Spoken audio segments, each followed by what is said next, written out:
नमस्कार, आप देख रहे हैं नेशन इंडिया न्यूज़ और मैं हूं आपके साथ सद्दाम करीमी। झारखंड के मुख्यमंत्री हेमंत सोरेन के एक बयान आदिवासी कभी नहीं हिंदू थे न है देश में दशकों से चलते आ रहे एक सवाल को फिर से जिंदा कर दिया। हमारा धर्म क्या है, यह सवाल आदिवासी समाज हमेशा से करता आ रहा है, लेकिन उसको आज तक इस सवाल का जवाब नहीं मिला। कई बार इसके लिए मांग उठी, प्रदर्शन हुए, नेताओं ने वादे किए, लेकिन सब कुछ बस हवा हवाई ही रहा।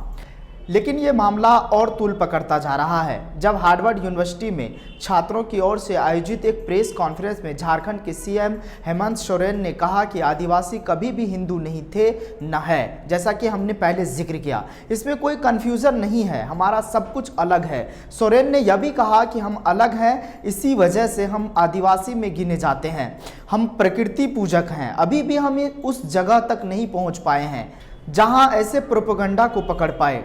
ट्राइबलों को मान्यता नहीं मिल रही है कि ये ट्राइबल है। आज़ादी के बाद से हाल तक में कभी आदिवासी तो कभी इंडिजीनियस के नाम से जाना गया। लेकिन मैं आपको एक कड़वी सच्चाई बताता हूँ। साल 2011 की जनगणना के आधार पर देश में 10,42,81,034 आदिवासियों की संख्या है, यानी देश की कुल आबादी का 8.6% आदिवासी हमेशा से मांग करते आए हैं कि उन्हें एक अलग धर्म का अधिकार दिया जाए। इसके लिए वह दिल्ली और देश भर में कई बार प्रदर्शन भी कर चुके हैं। आदिवासियों का मानना है कि वह इस देश के मूल नागरिक हैं और उनका जन्म से लेकर मृत्यु तक सब कुछ करने के लिए एक अलग रीति रिवाज और परंपरा है।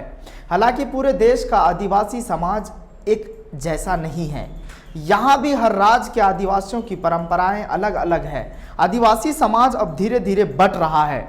ज़्यादातर आदिवासी आज ईसाई धर्म में तब्दील हो गए हैं, साथ ही कुछ ने खुद को हिंदू धर्म का मानकर उसे स्वीकार कर लिया है। लेकिन आज भी एक बड़ा हिस्सा अपनी पहचान की लड़ाई लड़ रहा है। साल 1951 में जब पहली बार आज़ादी के बाद भारत की जनगणना हुई तो आदिवासियों के लिए धर्म वाले कॉलम में एक जगह थी जहां लिखा गया था ट्राइब। हालांकि आज उसे खत्म कर दिया गया है। आदिवासी समाज इसका पुरजोर विरोध करता है। उसका आरोप है कि इससे हमारी असल संख्या क्या है, देश में उसे जानने में परेशानी होगी। इसके बाद साल 2011 में धर्म वाले कॉलम में अन्य रहता था, लेकिन अब उसे भी हटा दिया गया। इसलिए आदिवासी हमेशा से एक अलग धर्म कोड की मांग करते आए हैं। आदिवासी समाज फिर से इसी कॉलम की मांग कर रहा है। लेकिन इस मुद्दे पे डॉक्टर मनीषा बांगर, जो सीनियर ट्रांसप्लांट हेपेटोलॉजिस्ट, पूर्व राष्ट्रीय उपाध्यक्ष बामसेफ एवं पीपीआईडी सामाजिक राजनीतिक और पब्लिक पॉलिसी विश्लेषक, ने क्या कुछ कहा है वो जरा सुनते हैं, फिर आगे बढ़ेंगे। सबसे पहले जब देश हमारा इन सब चीज़ों से झुलस ही रहा है, जिसमें कि बहुजनों के ऊपर उनके नौकरियों को लेकर, रोस्टर सिस्टम को लेकर, पूरे समस्त ओबीसी और एससी लोगों के ऊपर कहर मच रही है। दूसरी ओर इन्होंने 10% इकोनॉमिक आरक्षण गरीबी के नाम पर लाकर फिर जितने भी विश्वविद्यालय हैं, जितने भी नौकरियां हैं, उसमें जनरल कैटेगरी, सवर्ण कैटेगरी के लोगों को भरा जा रहा है।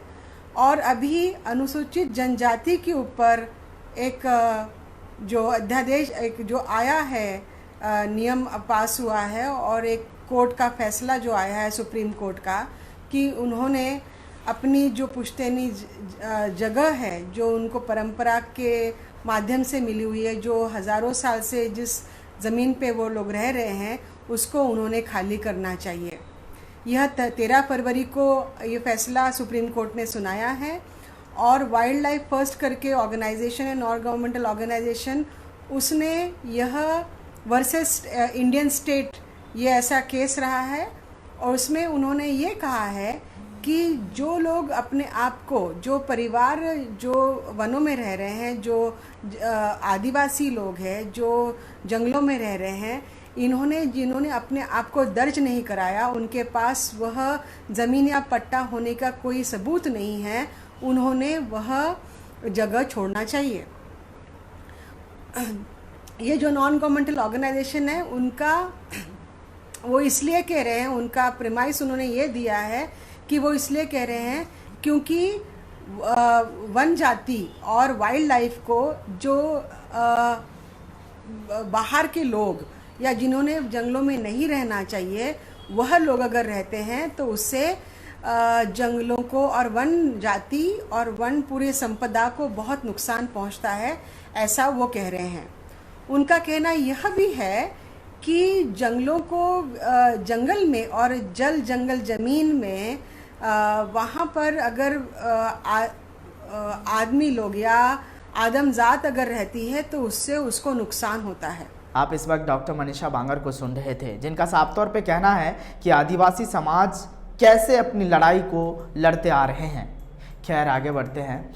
द प्रिंट की एक रिपोर्ट बताती है इसमें सरना धर्म मानने वालों की संख्या 40,12,622 है। वही 32,45,856 आदिवासी हिंदू धर्म मानते हैं।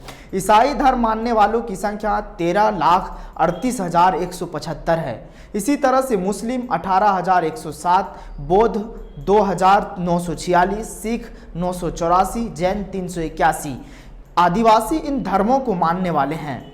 वही 25,971 आदिवासी ऐसे हैं जो किसी भी धर्म को नहीं मानते हैं। राष्ट्रीय स्तर पर इससे संबंधित आंकड़े क्या है वो अभी तक पब्लिक डोमेन में नहीं है, लेकिन अब सवाल उठता है कि आदिवासी और उनके धर्म पर इस वक्त इतनी बहस क्यों?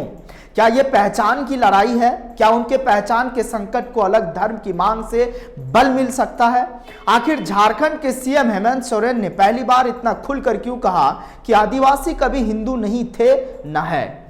लिहाजा हेमंत सोरेन बीते साल 10 नवंबर को विधानसभा में सरना धर्म कोड बिल पारित किया। इसके बाद उसे केंद्र सरकार के पास भेज दिया गया। कई राज्यों से आदिवासी संगठन और नेता अलग धर्म कोड की मांग पर असहमति जता चुके हैं। ऐसे में 8 मार्च से शुरू होने वाले लोकसभा सत्र में इस पर चर्चा होने की संभावना बनती है। लोकसभा में फिलहाल झारखंड मुक्ति मोर्चा के विजय हांसदा, वही राज्यसभा में शिबू सोरेन सांसद हैं। हालांकि झारखंड में पारित इस बिल को कांग्रेस भी अपना समर्थन दे चुकी है। जाहिर है लोकसभा और राज्यसभा में अगर इस पर चर्चा होती है तो उसे विपक्षी दलों का भी साथ मिलेगा। लेकिन आदिवासियों 2 भागों में बटा है।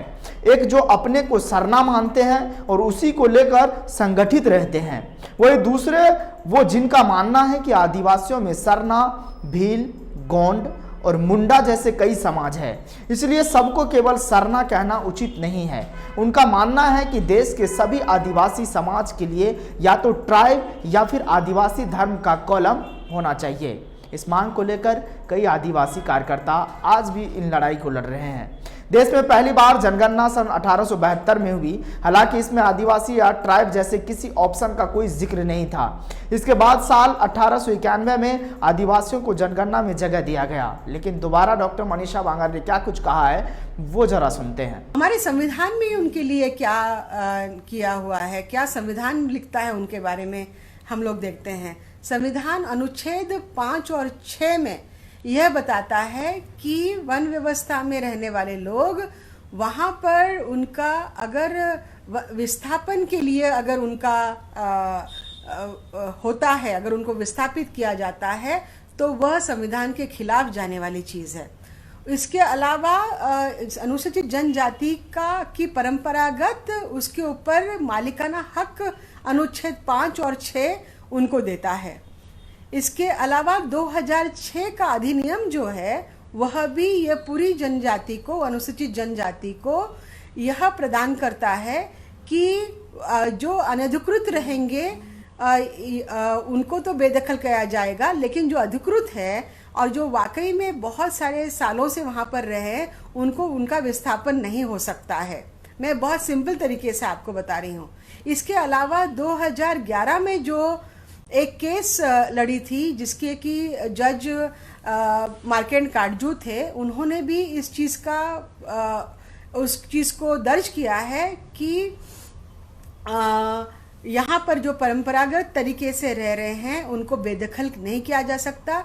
वही यहाँ जो ये 7, 8, 10 करोड़ लोग हैं यही यहाँ के मुख्य मूल निवासी है। बाकी के लोग बाहर से आए हुए हैं और उनको यहाँ से विस्थापित करने का सवाल ही पैदा नहीं होता।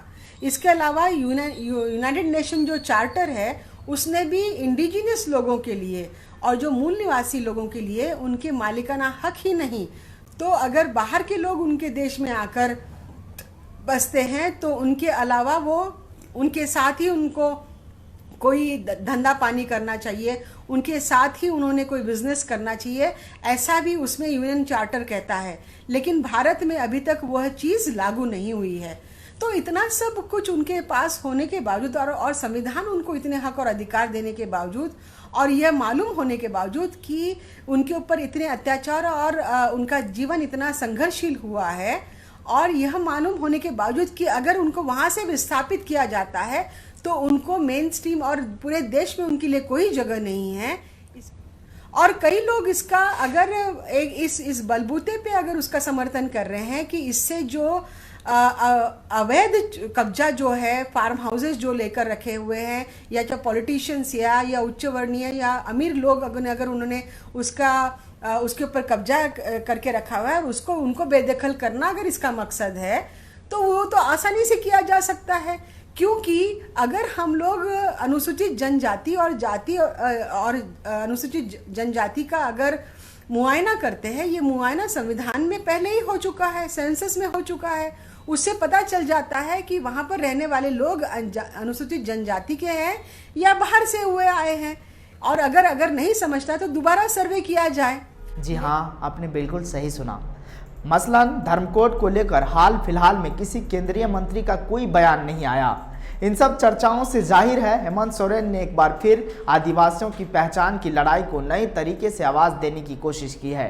इस लड़ाई में वो देश भर के आदिवासियों के शामिल कर पाते हैं या नहीं, संसद से उन्हें अलग पहचान दिलाने की लड़ाई के परिणाम पर ही निर्भर करेगा। फिलहाल इस रिपोर्ट में बस इतना ही। बाकी तमाम बड़ी खबरों के लिए देखते रहिए नेशनल इंडिया न्यूज़। अगर आप हमें फेसबुक पे देख रहे हैं तो नेशनल इंडिया न्यूज़ को लाइक करें, शेयर करें। अगर आप हमें यूट्यूब पे देख रहे हैं तो नेशनल इंडिया न्यूज़ को सब्सक्राइब करना न भूलें। शुक्रिया।